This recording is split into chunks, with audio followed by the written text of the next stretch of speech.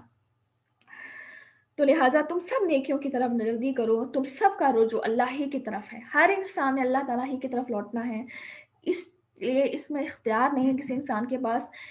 کے پاس کسی ڈیٹ کا اختیار نہیں، کس ڈیٹ کو میں اللہ کے پاس رجوع کروں گی، کیا وہ ڈیٹ ہے جس میں مجھے اللہ کے پاس جانا ہے، کیا وہ منتھ ہے جس میں اللہ کے پاس مجھے جانا ہے، وہ کیا سال ہوگا، نہیں، لیکن جو حالت ہے موت کی کہ کس حالت میں مجھے اللہ کو رجوع کرنا ہے، وہ حالت میرے اور آپ کے اختیار میں ہے۔ یہ بڑا ہی امپورٹنٹ اور بڑی پیاری بات کسی نے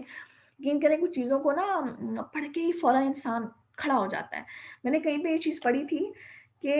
وہ انسان دعا کر رہا تھا کہ اللہ مجھے اپنے پاس اس حالت میں بلانا کہ تو مجھ سے راضی ہو اور تو مجھ سے ملاقات کے شوق میں ہو، تو مجھ سے ملاقات کے شوق میں ہو۔ یہ دعا بڑی پیاری دعا ہے جو میں نے کسی کے اسٹیٹس پہ پڑھی تھی، اور یقین کریں کہ تب سے وہ یہ دعا میری نماز میں شامل ہو چکی ہے، اور اس دعا کی وجہ سے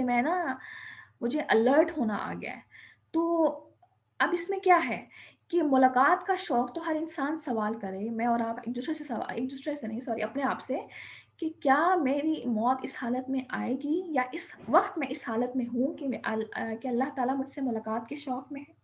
تو آٹومیٹکلی یہ چیز انسان کو کس طرف لے کے جاتی ہے، نیکیوں میں آگے بڑھنے کی طرف۔ تو اب آپ کو یہ بات سمجھ آئی کہ انسان جو موت کی حالت ہے یا موت کی حالت کا جو ایک خوف ہے یا موت یا اللہ کی طرف رجوع کرنا ہے، وہ انسان کے لیے موٹیو بنتا ہے نیکیوں میں آگے بڑھنے کے لیے۔ تو سابقون بالخیر، یہ بننے کے لیے ہمیں ایک دوسرے سے آگے بڑھنا ہے۔ آپ مثال کے طور پر ایک مہمان آیا ہے، اس مہمان کی مہمان نوازی کے لیے بہت سارے لوگ ہیں جو اس کی مہمان نوازی کر سکتے ہیں۔ اب کچھ لوگ ہیں وہ بیٹھے رہیں گے بھائی فلاں دیکھتی ہوں وہ کیا لاتے ہیں، دیکھتی ہوں وہ کیا لاتے ہیں۔ اب آپ دیکھ رہے ہیں کہ بھائی وہ چائے لا رہا ہے، یہ بسکٹ لا رہا ہے، اچھا فلاں کھانا لا رہا ہے، اچھا چلو اب دیکھو کتنا برا لگے گا کہ ہر کوئی کچھ نہ کچھ لا رہا ہے، میں نہ لاؤں تو چلو میں بھی اٹھ کے کچھ نہ کچھ لے جاتی ہوں۔ یہ سبقت نہیں ہے۔ سبقت یہ ہے کہ بے لوث ہو کر اللہ تعالیٰ کی رضا کی خاطر سرو کرنا، چاہے وہ ہیومینٹی کو آپ سرو کر رہے ہیں، چاہے وہ آپ دین کو سرو کر رہے ہیں، چاہے وہ اللہ تعالیٰ کو آپ سرو کر رہے ہیں۔ گویا کہ دین کو سرو کرنا اللہ تعالیٰ ہی کو سرو کرنا ہے، اس میں سبقت لے جانا، آگے بڑھنا، ٹھیک ہے۔ تو یہ چیز اس کے اندر شامل ہے۔ پھر وہ تمہیں ہر وہ چیز بتا دے گا جس میں تم اختلاف کرتے رہتے ہو، آپ ان کے معاملات میں خدا کی نازل کردہ وحی کے مطابق ہی فیصلہ کریں۔ بار بار یہی بات آ رہی ہے، اللہ کی وحی، اللہ تعالیٰ کی نازل کردہ کتاب کے مطابق فیصلہ کرنا۔ اس بات کے اوپر آپ نے لازمی سوچنا ہے کہ میری پوری زندگی کے ڈیسیجنز، میرے پورے دن کے ڈیسیجن، زندگی کو چھوڑ دیں، میرے پورے دن کے ڈیسیجنز کس کی مرضی کے مطابق ہوتے ہیں، تو آٹومیٹکلی اصلاح ہوگی۔ اور میں خود ان آیتوں کو پڑھ کے سوچ رہی تھی کہ واقعی انسان اپنے دن کے ڈیسیجنز کو اللہ تعالیٰ کے حکم کے مطابق نہیں کرتا۔ جب دن کے ڈیسیجنز اللہ کے حکم کے مطابق نہیں ہیں تو بڑے بڑے ڈیسیجنز کیسے ہو سکتے ہیں؟ تو یہاں پہ چھوٹی چھوٹی سٹارٹس لینے۔ اب یہاں پر کیا ہے کہ آپ ان کے معاملات میں خدا کی نازل کردہ وحی کے مطابق ہی فیصلہ کیا کیجیے، ان کی خواہشوں کی تابعداری نہ کیجیے، اور ان سے ہوشیار رہیے کہ کہیں یہ آپ کو آپ کے اتارے ہوئے کسی حکم سے ادھر ادھر نہ کریں۔ یعنی ہر انسان سے، ہر اس چیز سے ہوشیار رہنا ہے کہ جو آپ کو اللہ تعالیٰ کے حکم سے ادھر ادھر کر دے۔ بہت زیادہ محتاط رہنا ہے۔ اگر یہ لوگ منہ پھیر لیں تو یقین کریں کہ اللہ تعالیٰ کا ارادہ یہی ہے کہ انہیں ان کے بعض گناہوں کی سزا دے ہی ڈالے، اور اکثر لوگ نافرمان۔ اب یہاں پر اللہ تعالیٰ کنکلوڈ کر رہے ہیں ساری بات کو۔ ہر وہ انسان جس نے کتاب کو پرائیورٹائز نہیں کیا، کتاب کے حکم کو فوقیت نہیں دی، اپنے فیصلوں کو، اپنے ڈیسیجنز کو کتاب کے مطابق نہیں کیا، اس انسان کا انجام کیا ہے؟ اللہ تعالیٰ فرما رہے ہیں کہ ان کے بعض گناہوں کی وجہ سے ان کے اوپر سزا ڈال دے۔ یعنی یہ وہ شخص ہے کہ جو مصیبتوں کو اپنی زندگی میں دعوت دے رہا ہے، جو آزمائشوں کو اپنی زندگی میں دعوت دے رہا ہے۔ تو کتاب کو نہ ماننا مصیبت کو دعوت دیتا ہے۔ دوسری یہ چیز کہ ہر اس چیز سے اپنے منہ پھیر لیں کہ جو آپ کو اللہ کی راہ سے ادھر ادھر کر دے۔ تو یہاں پہ بہت امپورٹنٹ ایسپیکٹ آتا ہے، ایک بہت امپورٹنٹ پوائنٹ ہائی لائٹ ہوتا ہے، محتاط رہنا ہے، ہر وقت محتاط رہنا ہے کہ کہیں کوئی شخص آپ کو اس راستے سے ادھر ادھر نہ کر دے، کہیں کوئی شخص جو ہے وہ آپ کو اس راستے سے دور نہ کر دے۔ لوگ کتنے سارے مشورے دیتے ہیں، کتنے سارے لوگ آپ کو راستے بتاتے ہیں، چھوڑ دو، اتنا ٹائم ہے، اتنی کم عمر ہے، پڑھائی بھی تو ہے، یہ خرچ ہوگا وہ خرچ ہوگا، اتنا بھی اپنے آپ مشکل میں نہ ڈالو۔ لیکن یہ تمام وہ چیزیں ہیں کہ جو انسان کو اللہ کی راہ سے روکتی ہیں۔ تو ان سب طریقوں سے محتاط رہنا اور پھر ان سب طریقوں کو چھوڑ کر اس راستے پر گامزن رہنا، یہ اس چیز کا ذکر آ رہا ہے، استقامت کی بات آ رہی ہے۔ اب آپ دیکھیں، نیکیوں میں دوڑنا اور اللہ تعالیٰ کی طرف رجوع کرنا اس حال میں کہ اللہ تعالیٰ مجھ سے راضی ہو، اور وہ کب ہوگا؟ جب ہم نیکیوں میں استقامت اختیار کریں گے۔ سب کچھ انٹر کنیکٹڈ ہے۔ سوال یہ ہے کہ ہم کتاب کو کتنا سمجھ چکے ہیں کہ ہم آیتوں کو آپس میں لنک کر سکیں۔ تو اب اللہ تعالیٰ نے ایک راستہ بتا دی کہ کیسے تم اس حال میں اللہ کو اگر تم اللہ کو ملنا چاہتے ہو اس حال میں کہ رب تم سے ملاقات کے شوق میں ہو، تو پھر تمہیں اس حال میں اپنی زندگی جینی ہے کہ تمہیں ہر حکم، ہر عمل پہ استقامت اختیار کرنی ہے۔ ایک چیز کو سٹارٹ کر لینا is not a big deal, اس چیز پر جمے رہنا یہ ایک بہت بڑا کام ہے جس پر ہمیں گامزن رہنا ہے۔ کیا یہ لوگ پھر سے جاہلیت کا فیصلہ چاہتے ہیں؟ یقین رکھنے والے لوگوں کے لیے اللہ تعالیٰ سے بہتر فیصلہ اور حکم کرنے والا کون ہو سکتا ہے؟ یعنی اسلام کو چھوڑ کر تمام کے تمام دین، جس کے اندر کوئی بھی دین آ سکتا ہے، بدھزم ہے، جوڈزم ہے، کرسچینٹی ہے، جوئش لا ہے، ہندوازم ہے، کوئی بھی دین جو اسلام کو چھوڑ کر اور جتنے بھی دین ہیں وہ تمام دین جہالت ہیں۔ اب اسلام کے آنے کے بعد اسی پر عمل کرنا ہوگا اور اسی کو ہی اپنی زندگی کا سہارا بنانا ہوگا، اور انسان اس حال میں مرے کہ وہ دین پر مرے۔ تو یہ چیز یہاں پہ ڈیمانڈ آ رہی ہے۔ تو گویا کہ جو تمام آیتیں تھیں وہ آپ کو کتاب سے جوڑ رہی ہیں، کتاب سے کنیکٹ کر رہی ہیں۔ اللہ تعالیٰ ہمیں بہترین عمل کرنے کی توفیق عطا فرمائے۔ اللہ تعالیٰ ہمیں بہترین طریقے سے کتاب کے ساتھ جڑے رہنے کی توفیق عطا فرمائے، اور یا اللہ ہم اس حالت میں آپ کے پاس آئیں کہ آپ ہم سے راضی ہوں اور آپ ہم سے ملاقات کے شوق میں ہوں۔ سبحانک اللہم و بحمدک، اشہد ان لا الہ الا انت، استغفرک و اتوب الیک۔